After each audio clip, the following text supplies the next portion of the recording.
사도 요한이 요한일서 우리가 읽었던 본문 12절 이하에서 교회 안에 있는 신자들을 세 부류로 이렇게 구분을 해서 이렇게 얘기를 합니다. 그래서 거기 아이들로 얘기하고 그 다음에 아비들, 청년들 이렇게 얘기를 합니다. 자, 아이들이라고 하는 것은 이제 초신자를 얘기한다고 했습니다. 이제 예수를 믿고 죄 사함의 은혜를 경험한 사람, 그래서 이제 눈 뜨고 이제 걸음마를 시작해서 신앙생활을 시작한 사람, 그런 사람들은 아이들이다라고 했습니다. 자, 그다음에 두 번째로는 이제 아베들이라고 해서 이제 생각이 깊고 원숙한 사람들입니다.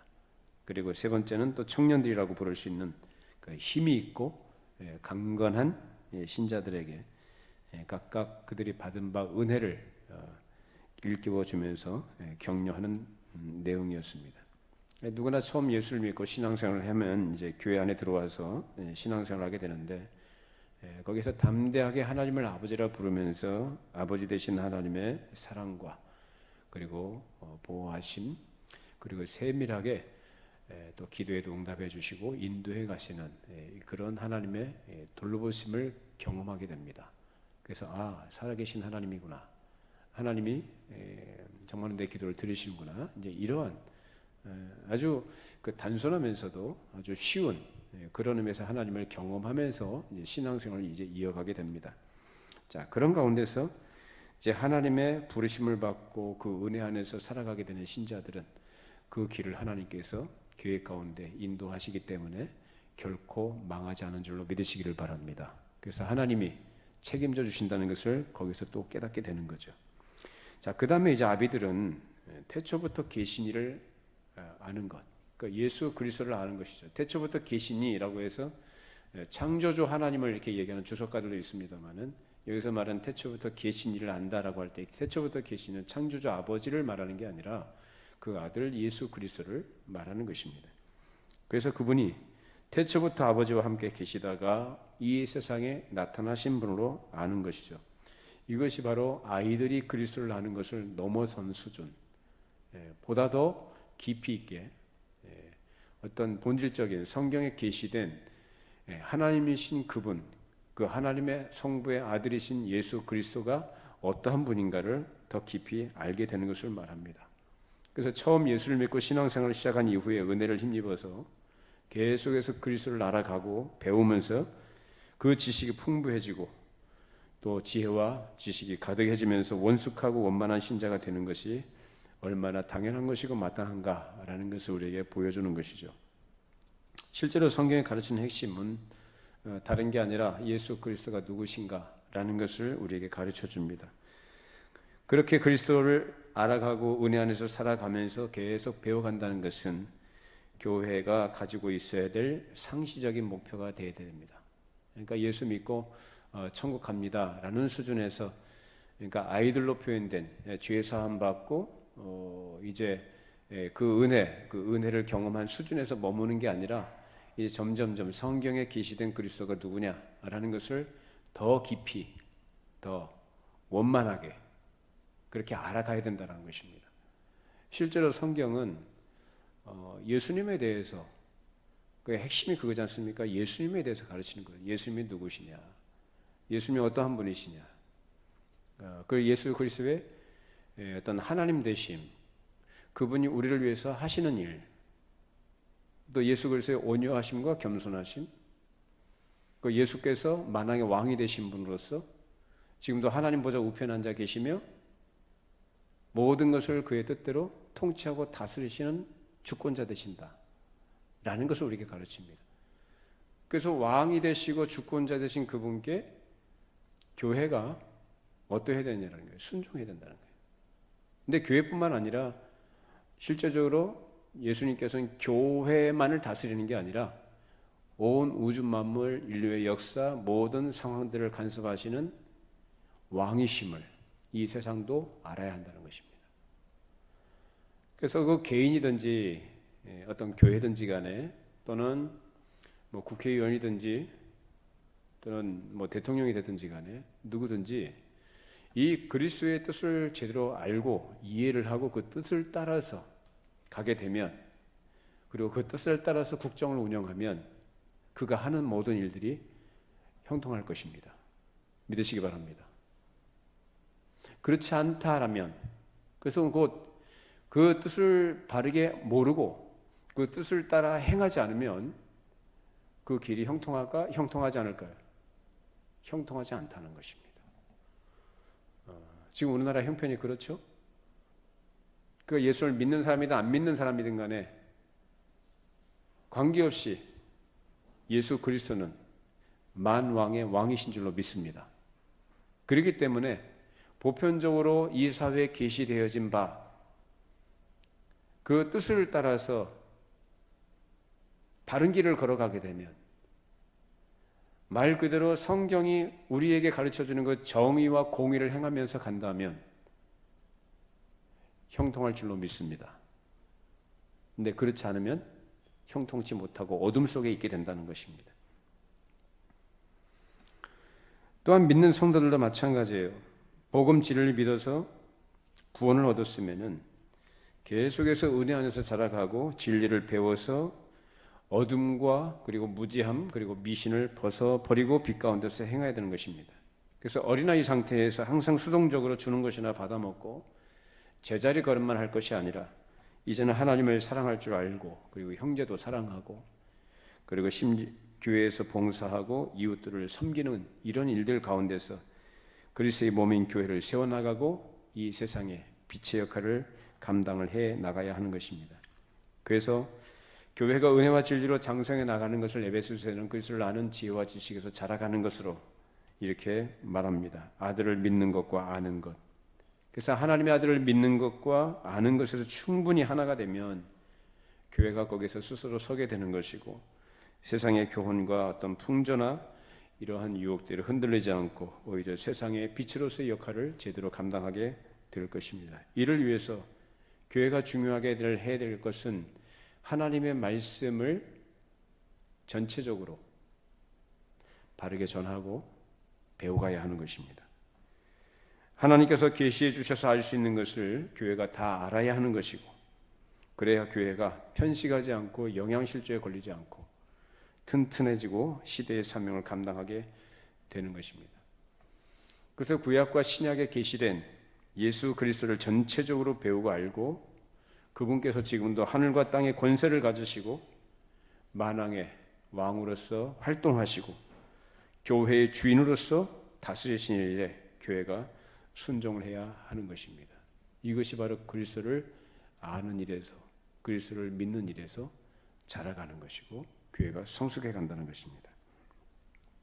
그래서 교회는 다른 것보다도 어떤 일을 열심히 하거나 어떤 외적인 행사를 어떻게 열심히 하는 그런 데 치중하는 것이 아니라 무엇보다도 하나님의 뜻을 계시해 주신 이 성경 말씀을 가르치고 열심히 배워나가야 됩니다. 꾸준하게 그렇게 할 만한 힘과 성숙성을 가지고 있어야 되는 것이고, 그래서 성경에 하나님의 아들 예수 그리스도에 대해서 그분의 온유하심과 겸손하심, 그리고 하나님께서 우리를 향해 가지고 계신 뜻이 무엇인지를 밝히 드러내고 있기 때문에 부지런히 그리고 열심으로 그리고 꾸준하게 배워나가게 되면 개인뿐만 아니라 교회가 거기에서 힘있게 그리고 생명력 있게 세워져 가게 될 것입니다. 그런 가운데 하나님께서 그리스도를 통해서 베풀어 주신 은혜를 더 깊이 알게 되는 것이고, 그 은혜를 알 때 그에 따른 감사가 마음속으로부터 우러나오게 될 것입니다. 그래서 우리 마음에 하나님의 은혜로 충만하게 되고, 그리고 하나님을 향한 기쁨이 충만하게 될 때 우리가 찬송을 해도 힘있게 찬송할 수 있고, 기도를 해도 힘있게 기도할 수 있고, 또 우리 하나님께 예배할 때도 온 마음을 다해서 전심을 다해서 하나님께 예배하게 되는 것입니다. 그런 가운데 우리가 생활하는 생활 속에서 좋은 열매들이 맺혀지게 되겠죠. 그래서 하나님과 바른 관계 속에서 예배자로서 살아가는 그 사람은 그 생활 속에서도 좋은 열매를 맺는데, 그 좋은 열매는 어디에서 나타나는가? 관계 속에서 나타납니다. 사람과의 관계예요. 나 혼자 무인도에 살거나 나 혼자 떨어져서 산속에 사는 거 아닙니다. 그래서 너희는 세상에 뭐라고 하셨어요, 예수님이? 너희는 세상의 소금이다. 너희는 세상의 빛이다. 라고 말씀하셨거든요. 그러니까 우리는 이 세상에서 존재하는 하나님의 자녀들이다. 그래서 교회는 이 세상의 등불과 같은 존재로서 그 역할을 감당해야 한다는 것입니다. 그것을 위해서 필요한 것이 뭔가? 말씀에 계시된, 말씀을 통해 드러나 있는 그 하나님의 선하신 뜻과 그리스도를 아는 지식에서 어떻게 될까요? 교회가 자라가야 된다. 성숙해 가야 된다는 것입니다. 그래서 그리스도를 아는 지식, 그 은혜를 알아가는 지식에서 자라갈 때에 교회가 건강해지고 그 말씀을 통해서 배워가는 성도들이 그 믿음이 원만해지고 성숙해집니다. 그렇지 않으면은 만년 어린아이 수준에서 벗어날 수가 없어요. 그러니까 어린아이들 특징은 뭡니까? 어린아이들은 생각이 좁아요. 당장 눈앞에 그것만 생각을 하고 멀리 내다볼 줄도 모르고 그 자기만 생각합니다. 도움을 받으려고만 하고 누가 알아주기를 원하고 이런 것들만 해요. 근데 성숙한 사람은 그렇지가 않죠. 어른들은 아비들로 표현된 사람들은 그렇지 않습니다. 청년들도 마찬가지. 자, 13절 이제 하반절에 청년들에게 말하는 부분이 있는데요. 자, 13절 하반절 읽어보십시다. 청년들아, 내가 너희에게 쓰는 것은 너희가 악한 자를 이겼음이라. 그 다음에 이어서 14절 하반절에도 청년들에 대해서 말하고 있어요. 같이 읽어보시죠. 하반절. 청년들아, 내가 너희에게 쓴 것은 너희가 강하고 하나님의 말씀이 너희 안에 거하시며 너희가 흉악한 자를 이겼습니다. 이 청년들이라고 하는 이 청년들의 특징이 나옵니다. 청년들의 특징이 뭡니까? 강한 것, 힘이 센 것, 그죠? 그래서 뭘 이겨요? 악한 자, 흉악한 자. 그래서 14절의 흉악한 자는 13절에 있는 악한 자하고 같은 말입니다. 하나님 아버지께서 믿는 자녀들에게 사주의 은혜를 주시고 그 은혜의 터 위에서 이렇게 큰 구원의 근원이 되신 예수 그리스도를 더 배우고 사랑하며 순종하고 살게 하심으로써 믿음이 견고해서 요동치 않는 원숙한 신자가 되게 하시는 것이 바로 하나님의 은혜인 것입니다. 또 강하고 힘있는 청년들을 그렇게 일으켜 세워주시는 것도 역시 큰 은혜라고 할 수 있습니다. 여기서 말하는 청년들은 나이가 젊은 청년을 말하는 게 아니고 믿음에 있어서, 믿음의 수준에 있어서 여러분들이 그런 분들이 되기를 바랍니다. 아이들이 돼서는 안 됩니다. 적어도. 근데 초신자들은 이제 갓 예수를 믿고 은혜, 사주의 은혜를 경험한 사람들, 이제 십자가로부터 출발한 막 걸음마를 내딛는 사람들이 아이들입니다. 그 아이들은 잘 분별도 못해요. 넘어지기도 잘하고 누구를 섬길 줄도 모르고 싸울 줄도 모르고요. 그냥 그 자리에서 그러니까 주는 거나 그냥 받아 먹는 거예요. 예. 그러면서 이제 조금씩 이제 자라가게 됩니다만은 만년 그래 어린아이가 돼서는 안 된다. 적어도 점점 자라서 그것을 아는 지식에서 자라가고 그 믿음도 견고해지면서 이미 힘이 강해지는 거죠. 이제 음식물을 섭취하면 우리가 힘이 강해지지 않습니까? 또 우리가 충분히 훈련도 하고 또 연단을 받게 되면은 또 튼튼해지지 않습니까? 면역력도 강해지고 그렇게 해서 자라가게 될 때 힘 있는 청년이 됐을 때 악한 자를 이길 수 있다는 것입니다. 성경이 가르치는 교회의 특징은 어린 아이들이 아닙니다. 교회의 특징을 말할 때 오늘 굳이 여기서 말하자는 이 표현상 얘기하자면은 청년들 또는 아비들 요 정도 차원에서 교회를 얘기합니다. 그래서 이 세상에 있는 교회의 특성을 얘기할 때 전투적 교회라 이렇게 얘기하죠. 저 천상에 있는 교회는 승리적 교회 이렇게 얘기합니다. 그러니까 이 땅에 존재하는 동안에 우리 육신을 가지고 살아가는 이 땅에서 존재하는 교회는 싸워야 된다는 거예요. 그것이 바로 교회가 가지고 있는 특성이라는 것입니다. 교회가 이 세상에서 이겨나가기 위해서는 반드시 그래서 전투 태세를 취할 수밖에 없습니다. 여러분 군대 갔다 오신 분들은 이런 경험들이 있죠.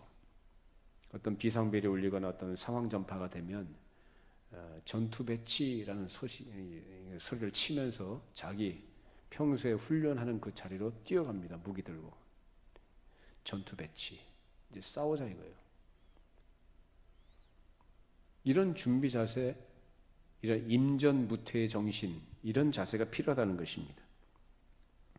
신자가 자기 믿음을 감추고 산다면 몰라도 자기가 받은 은혜대로 신자답게 살기 위해서는 반드시 이 세상을 거스르며 선한 싸움을 싸우며 나가지 않으면 안 된다는, 그것이 바로 우리 신자들, 즉 교회가 처해 있는 피할 수 없는 현실입니다. 어떻게 세상하고 싸웁니까? 사이좋게 지내야지. 그렇지 않아요. 본질적으로 달라요. 소속 자체가 다르고. 이 세상은요, 교회가 자기들 입맛에 맞는 걸 해주면 박수치고 좋아합니다. 자기들 기호에 맞는 것, 자기들이 원하는 것을 교회가 해주면 박수치고 환호하고요, 칭찬해요. 예를 들어 볼까요? 예를 들어서 불우이웃 돕기, 동네 청소하는 거, 그죠? 뭐 장학사업 하는 거, 이런 거죠. 인류의, 보편적 인류의 또는 윤리에 부합한 일들을 하면 세상은 박수 쳐줍니다. 아, 참 교회가 참 좋은 일 한다. 그런데 하나님 편에 서서 말을 하거나 하나님 편에 서서 어떤 일을 하게 되면 돌변합니다. 욕하고 돌 던지기 시작을 해요. 맞습니까? 맞죠? 자, 예수님도 그런 꼴을 당하셨죠. 자, 예수님께서 표적을 행하시고 어떤 능력을 베푸시고 병자들 고쳐주시고 떡 만들어 주시니까 사람들이 어떻게 했습니까? 네, 박수치고 환호했습니다. 호산나 호산나 하면서 자기들에게 임금 삼으려고 했죠. 예수님 떠나가지 말라고. 그런데 예수님께서 뭐라고 하세요? 나는 하늘에서 내려온 살아있는 떡이다. 어떤 신령한 것에 대해서 말씀하시고, 그러면 어렵다? 그리고 예수님의 어떤 신성에 대해서 어떠함을 드러내시고 그런 말씀을 하시면 뭐라고 합니까? 돌변하죠. 실제로 돌 던져 죽이려고까지 했지 않습니까? 그게 세상입니다. 우리는 그 주님께 속해 있는 자들이기 때문에 내가 신자라는 것을 감추고 살 것 같으면은 그렇게 힘들게 살 필요는 없어요. 싸울 일도 없고. 근데 내가 믿는, 내 입으로 고백하고 내 삶으로 실증해 나가야 될 예수 그리스도를 따라가려고 한다고 한다면 드러날 수밖에 없고 거기에 싸움이 붙어요. 아주 치열합니다. 이 싸움에서 피할 사람이 있습니까? 예수 믿는 사람이라면? 못 피합니다. 피할 수 없게 돼 있어요. 피하려면 위장하면 됩니다. 아닌 것처럼. 근데 그거는 정당치 못하죠.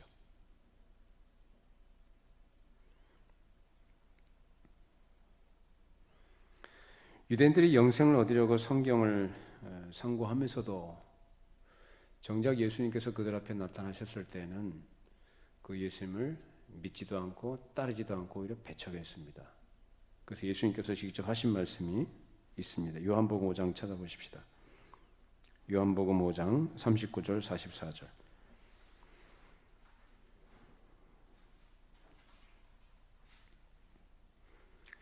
요한복음 5장 39절 44절입니다. 자, 39절부터 44절까지 읽어보십니다. 너희가 성경에서 영생을 얻는 줄 생각하고 성경을 연구하거니와 이 성경이 곧 내게 대하여 증언하는 것이니라. 그러나 너희가 영생을 얻기 위하여 내게 오기를 원하지 아니하는도다. 나는 사람에게서 영광을 취하지 아니하노라. 다만 하나님을 사랑하는 것이 너희 속에 없음을 알았노라. 나는 내 아버지의 이름으로 왔음에 너희가 영접하지 아니하나 만일 다른 사람이 자기 이름으로 오면 영접하리라. 너희가 서로 영광을 취하고 유일하신 하나님께로부터는 영광 구하지 아니하니 어찌 나를 믿을 수 있느냐. 자, 영생을 얻기 위해서 성경을 읽고 연구한 사람들인데 그 성경이 가르치는 예수 그리스도께서 그들 앞에 나타나셨을 때 어떻게 했습니까? 이들이 예수님께로 가까이 오질 않아요. 예수님을 따르지도 않고 믿지도 않습니다. 이상한 일 아닙니까? 이것은 그 뭐죠? 그래서 그런 그들에 대해서 예수님께서 평가를 하시는 겁니다. 야, 너희들이 정말로 영생이 뭔지는 알고 있느냐? 그러니까 그들은 영생이 뭔지도 모르는 거예요. 영생을 얻기를 원하지만 영생이 뭔지를 모르는 거예요. 그러니까 하나님을 알아요, 몰라요? 하나님을 몰라요. 하나님 없이 살아가는 사람들이에요. 결국 하나님의 영광을 구하는 게 아니라 자기 영광을 구하는 자들이고 자기 만족을 추구하는 사람들이었다는 거예요. 결국 이 사람들은 하나님을 사랑할 수 없는 자들이고 하나님과 전혀 관계없이 살아가는 반역한 죄인들의 모습을 드러낸 것입니다.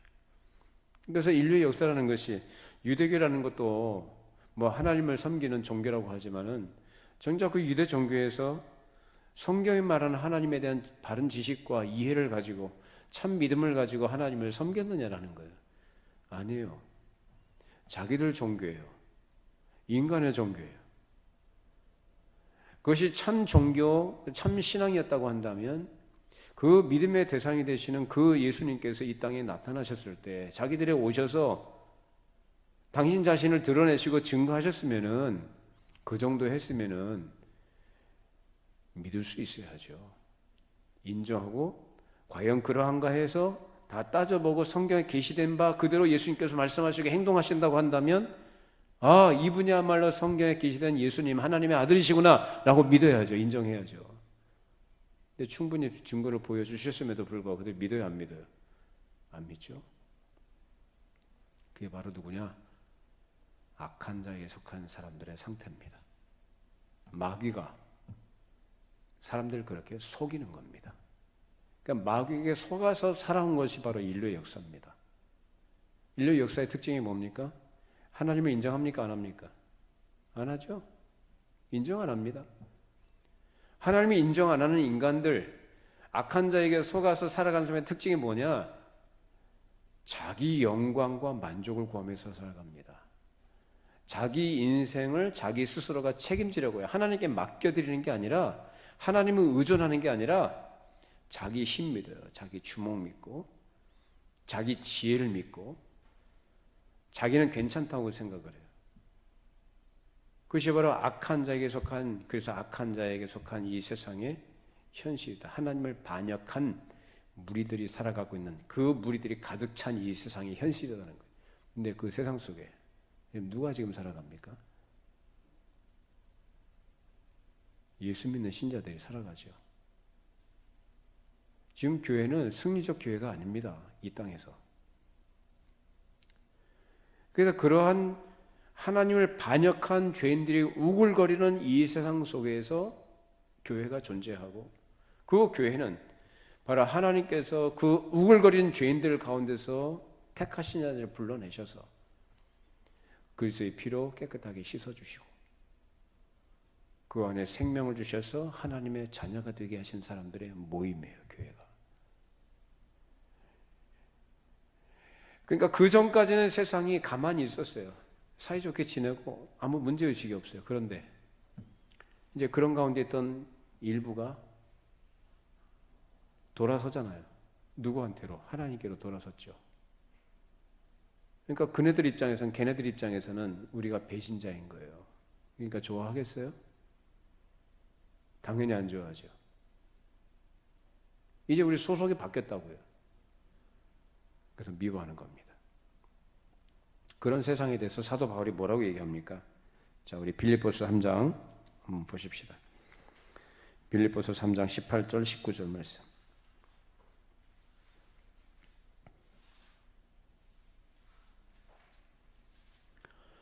빌립보서 3장 18절 19절 말씀, 세상이 어떤 것인가 자 한번 읽어보십시다. 내가 여러 번 너에게 말하였거니와 이제도 눈물을 흘리며 말하노니 여러 사람들이 그리스도의 십자가의 원수로 행하느니라. 그들의 마침은 멸망이요 그들의 신은 배요 그 영광은 그들의 부끄러움에 있고 땅의 일을 생각하는 자라. 자, 이것이 바로 세상입니다. 그리스도의 십자가의 원수로 행하는 그들의 마침이 뭐라고 합니까? 멸망이다. 그리고 그들의 신은 뭐라고 그래요? 배. 그들의 신. 그들이 섬기는 신이 뭐라고 해요? 배요, 배. 배라고요, 배. 결국 뭐냐? 자기 배 채우는 거예요. 자기 만족.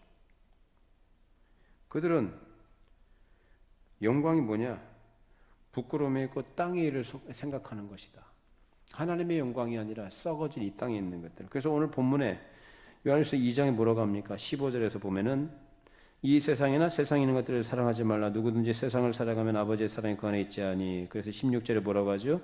이는 세상에 있는 모든 것이 육신의 정욕과 안목의 정욕과 이생의 자랑이다. 아버지께로 온 것이 아니라 세상으로부터 온 것이다. 이건 다 지나가는 것들이다라는 거예요. 그러나 아버지의 하나님의 뜻을 행하는 자는 영원히 거한다 라고 말합니다. 근데 이걸 모르죠. 하나님을 반역한 죄인들이 살아가는 모습이 바로 이러한 것이다. 그래서 예수님께서 뭐라고 하셨느냐? 요한복음 15장을 찾아보십시다. 요한복음 15장 18절에서 21절 말씀.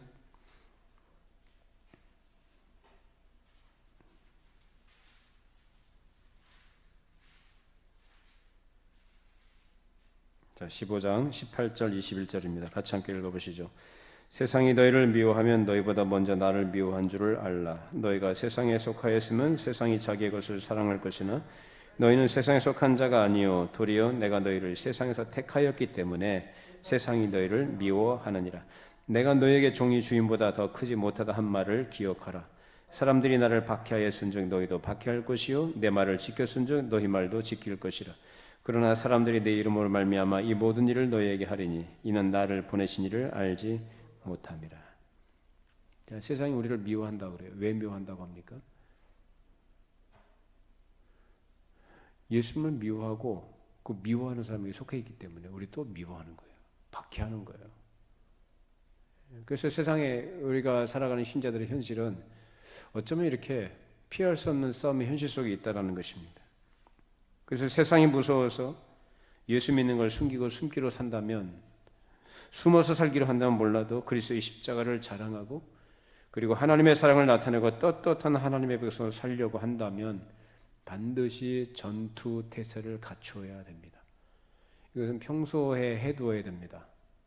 임박해가지고 아무 준비 없이는 싸울 수가 없어요.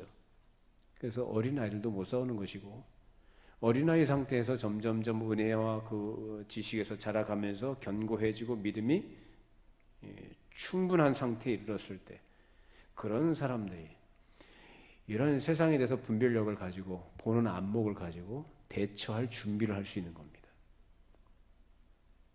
그 전투 준비 태세가 우리에게 필요하다라는 것입니다. 그러기 위해서는 뭐 해야 되냐?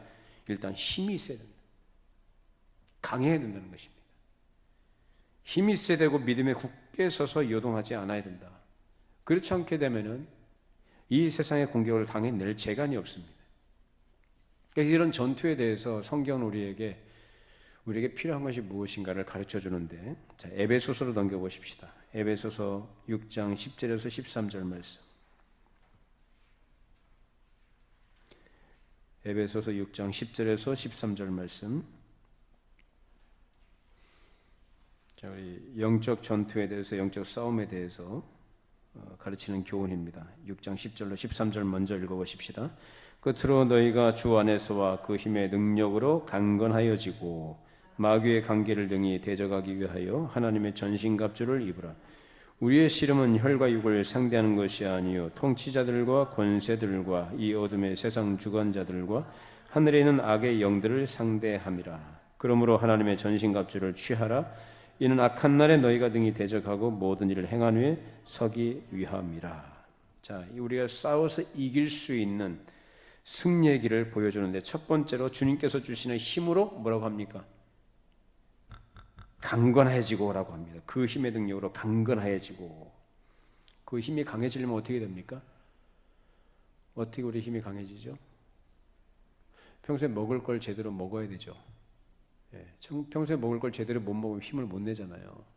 영양분을 섭취를 해야 우리 몸도 건강해지듯이 평소에 하나님의 말씀을 늘 섭취를 하셔야 합니다. 말씀을 가까이 하고 말씀을 읽고 묵상하고. 자, 그렇게 해서 무장을 갖추라고 했습니다. 그래서 이 세상 싸움, 우리의 싸움은 뭐라고 합니까? 혈과 육을 상대하는 것이 아니래요. 혈과 육. 그러니까 인간적인 싸움이 아니라 이거예요. 예를 들면 어떤 사람하고 관계가 안 좋다. 우리 그런 일들 많이 있죠. 어떤 사람하고 관계가 안 좋아요. 자, 그러면은 그 관계가 안 좋은 것에 대해서 일반적으로 사람들은 상대에게 원인이 있다고 생각을 합니다. 그렇죠? 상대에게 원인이 있고 상대가 잘못했다고 생각을 해요. 그리고 감정이 틀어지면은 이제 거기에서 더 생각이 더 깊어지고 복잡해집니다. 그러면 서로가 이제 감정이 이제 헝클어져 버리게 된 그 추스리기가 참 어렵게 돼요.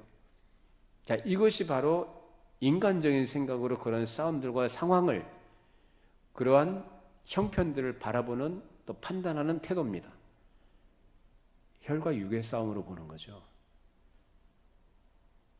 근데 우리 신자들은 뭐라고 합니까? 우리의 싸움은 혈과 육에 가는 게 아니래요. 뭐라고 해요? 그 뒤에 통치자들과 권세들과 이 어둠의 세상 주관자들과 하늘에는 악한 영들을 상대하는 것이다 라고 합니다. 기본적으로 영적 싸움이다라는 거예요. 근데 마귀가 속이죠. 사람과의 싸움이라고 속이는 거예요. 그렇기 때문에 우리는 주님께서 싸우시는 이 선한 싸움에 참여하는 자로 부름받았기 때문에 우리의 싸움의 방식은 어떻게 해야 되느냐? 인간적인 방법이 아닙니다. 악을 악으로 갚는 게 아니라 악을 뭘로 갚아야 돼요? 선으로 갚는 거예요. 자, 오른편 뺨을 맞으면은 왼편도 돌려대라는 방식. 자, 이제 잘 들어보세요. 우리가 싸우는 선한 싸움을 싸우는 방식은, 싸움의 방식은 십자군 방식이 아닙니다. 중세 교회의 치명적인 실수가 잘못이 뭐냐? 십자군 전쟁이에요. 어디 성경에 예루살렘 탈환하라 그랬어요? 그렇게 무력을 동원해서 사람 그렇게 죽여가면서 예루살렘이라는 그 땅덩어리를 회복하라고 성경 어디에 그런 게 있습니까? 그것이 무슨 성전이다, 거룩한 전쟁이다, 하나님의 일이다, 하나님의 뜻이다, 그거 다 자기가 만들어낸 말들이지. 그 무력을 동원해서 이렇게 정복하라고 그랬어요, 성경에? 예수님이 그렇게 싸우셨어요? 선교도 그런 식으로 하는 거 아닙니다. 인터컵이라고 아주 급진적인 방식으로 이 선교 활동한 단체가 있는데 그 방식 성경적이지 않아요? 아주 공격적이에요. 복음을 전하되 배척하면 배척당하는 거예요. 박해를 하면 피해요. 다른 동네로 가면 돼요. 무슨 말인지 아시겠습니까? 공격적으로 하는 거 아니에요.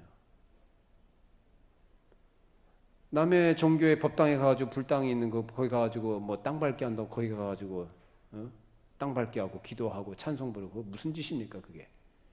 그런 식으로 하는 게 아니라고요. 싸움이라는 게 기본적으로 성경에 가르친 영적 싸움. 우리가 싸워야 될 싸움의 성격은 영적 싸움이고 영적 싸움의 본질은 뭐냐? 결국은 내가 말씀을 따라가느냐, 내가 말씀에 순종하느냐의 싸움이지 다른 게 아니에요. 원수에 대해서 나를 욕하고 저주하는 자들을 위해서 어떻게 하라 그래? 그들을 위해서 기도하고 축복해 주라는 거예요. 그게 싸움이에요? 예수님 어떻게 하셨습니까? 예수님께서 칼과 검과 몽치를 가지고 예수님 잡으러 겟세마네 동산에 왔던 대제사장과 그 수하인들에게 베드로가 칼 빼들어가지고 휘두르니까 뭐라고 하셨어요? 검을 든 자는 검으로 망한다. 그 하나님의 방식이 아니라는 거예요. 예수님은 못하셔서 이렇게 당하신 거 아닙니다. 힘이 없어서 당하신 게 아니에요.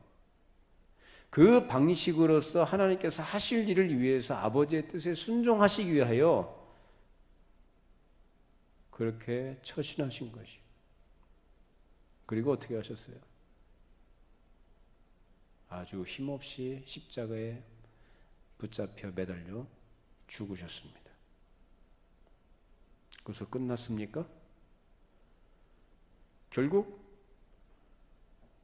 사망 권세를 깨뜨리시고 부활하심으로써 승리하셨습니다. 이것이 하나님이 일하신 방식입니다. 역설입니다. 우리 영적 싸움을 위해 부름받은, 즉 선한 싸움에 참여하는 자로 부름받은 자들입니다. 우리 이렇게 싸울 수 있기를 바랍니다. 예. 혈기 내지 마시고 어떤 열정을 가지고 자기가 선두에 서서 뭘 하려고 하지 말고 주님의 뒤를 따르는 제자의 마음으로 주의 말씀을 따라가는 사람으로 그 말씀에 순종하는 것으로 싸우는 겁니다. 여러분 욕하는 사람이 있으면 같이 욕하지 말고 기도해 주시기 바랍니다. 여러분 미워하는 사람이 있으면 똑같이 미워하지 말고 그냥 덮어주시고 오히려 사랑해 주시기 바랍니다. 그것이 싸우는 방식입니다. 자, 그러면 이 싸움에 참여하기 위해서 뭘로 무장해야 되느냐? 자, 이어서 14절, 18절 말씀 보십시다. 그런즉 서서 진리로 너희 허리띠를 띠고 의의 호심경을 붙이고 평안의 복음이 준비한 것으로 신을 신고 모든 것 위에 믿음의 방패를 가지고 이로써 능히 악한 자의 모든 불화살을 소멸하고 구원의 투구와 성령의 검 곧 하나님의 말씀을 가지라. 모든 기도와 간구를 하되 항상 성령 안에서 기도하고 이를 위하여 깨어 구하기를 항상 힘쓰며 여러 성도를 위하여 구하라. 여기서 핵심은 뭡니까? 우리의 싸움은 내 팔만 나가서 내 발만 나가서 싸우는 게 아니라 어떻게 싸우는 거죠? 우리의 온 몸을 던져서 싸우는 싸움. 이것은 곧 내가 어떤 일부만을 던지거나 내 일부만을 싸움에 내주는 게 아니라 온 몸을 어떻게 전신갑주를 입고 온 몸을 무장을 해서 하나님의 말씀에 온 몸을 다해서 하나님께 순종하라. 그 얘기입니다. 전신갑주. 여기에서 하나님의 자녀로 그 악한 자를 이기고 청년으로서 선한 싸움을 이기려면 이런 말씀에 주의하고 준비를 하고 있어야 한다는 것입니다. 그래서 그 무장의 핵심은 뭐냐? 말씀입니다. 군인이 전쟁에 나가서 뭘로 싸우겠어요? 무기가 있어야 싸우죠. 우리 신자들의 싸움은 혈과 육의 싸움이 아니에요. 기본적으로 영적 싸움이에요. 거기 필요한 것이 뭐라고 합니까? 말씀이다. 그래서 말씀을 성령의 검이다 라고 합니다. 그러면 성령의 검, 이제 말씀이라는 것이 누구에게나 성령의 검으로서 주어지는 것이냐? 아니에요. 평소에 하나님의 말씀에 대해서 묵상을 하고 그 말씀을 가까이 하고 말씀을 통해서 하나님께서 원하시는 것이 뜻이 무엇인지를 깊이 깨닫는 사람, 그런 사람들이 강하고 힘있게 되는 것이고 그런 다음에 준비된 자의 손에 들려질 때 그것이 성령의 검 노릇을 해서 싸움을 효과적으로 잘 하도록 하는 것입니다. 이런 것이 바로 성령의 검의 역할이라는 거예요. 근데 성령의 검이라는 것이 여러분 칼을 어린아이 손에 들려주면은 어떻게 됩니까? 잘 쓸까요? 잘 못 쓸까요? 아주 예리한 칼을 아이 손에 들려줬다고 쳐봐요. 어떻게 되겠습니까? 그걸 효과적으로 쓸까요? 못 쓸까요? 당연히 못 쓰죠. 오히려 그것은 사람 해치는 도구가 될 수 있습니다. 그러니까 말씀을 잘 알아야 되는 거예요. 말씀에 대한 이해가 있어야 되는 것이고 말씀을 꼭 붙잡고 의지하는 것이 무엇인지를 알아야 되는 것이죠. 그러할 때 성령의 검 노릇이 제대로 되는 것입니다. 검이라는 것이 바로 우리들에게 영적 싸움에서 이길 수 있는 강력한 무기라는 것입니다. 예수님께서도 광야에서 시험 받으실 때, 마귀의 시험을 받으실 때 무엇으로 싸워 이기셨습니까? 말씀입니다. 말씀을 가지고 가셨어요, 예수님도. 그것이 싸우는 방식이에요. 평소에 여러분 하나님 말씀을 잘 이해하시고 가까이 하시고 늘 섭취하셔서 그 영적 전쟁, 전투 태세를 잘 갖추시기를 바랍니다. 그럴 때 어떠한 돌발 상황이든지, 그러니까 우리가 살아가는 상황 자체가 항상 긴장하지 않으면 안 되는 그런 상황 속에 우리 살아갑니다. 그러니까 언제 뭐 싸움 건다 하고 달려오는 게 없어요. 그러니까 돌발이죠. 예기치 못했던 일들. 잘 무장하고 준비가 돼 있으면 거기를 지혜롭게 잘 대처할 수가 있습니다. 그것이 바로 청년들입니다. 여러분 모두 그러한 잘 준비된 힘이 강한 강건한 청년들로 주 앞에 서시고 믿음으로써 이 선한 싸움을 잘 감당해 나가시길 바랍니다. 기도하겠습니다. 거룩하신 하나님 아버지, 우리에게 구원의 은혜 안에 저희들을 살게 해주시고 거룩한 교회로 저를 불러주셔서 하나님을 아버지라 부르게 해주시며 은혜 안에서 그리스도를 아는 지식에서 자라가게 해주심을 감사를 드립니다. 우리가 어린아이 수준에서 벗어나서 점점 그 은혜를 알아가는 그런 청년의 때에 더 힘이 강건해지게 해주시고 하나님 악한 자를, 흉악한 자를 이길 수 있는 그런 믿음의 담력과 그런 준비가 있게 하여 주셔서 이 땅에 살아가는 동안에 하나님의 거룩한 백성으로 우리가 살아간다면 피할 수 없는 이 싸움과 이 현실에서 하나님의 말씀으로 잘 무장해서 이겨나갈 수 있는 믿음의 승자들이 되게 하여 주시옵소서. 하나님, 우리가 준비하지 않고 방심하는 가운데 하나님, 우리가 먹어야 될 것을 먹지 않고 나태해진 가운데서는 우리가 하나님 영적 싸움을 이길 수가 없습니다. 그만큼 우리는 연약한 자들이고 참으로 하나님의 말씀이 아니면, 주의 도우심이 아니면 아무것도 할 수 없는 죄인들임을 고백합니다. 주님, 저희들을 불쌍히 여겨주셔서 언제나 하나님의 말씀을 우리에게 허락하신 바 그 은혜 안에서 늘 가까이하고 사랑하고 그 뜻을 잘 이해하고 깨달아서 그 말씀으로 성령의 검으로 삼고 우리에게 주어진 또 우리가 감당해야 될 싸움들을 넉넉하게 이겨나가도록 붙들어 주시옵소서. 예수님의 이름으로 기도하옵나이다. 아멘.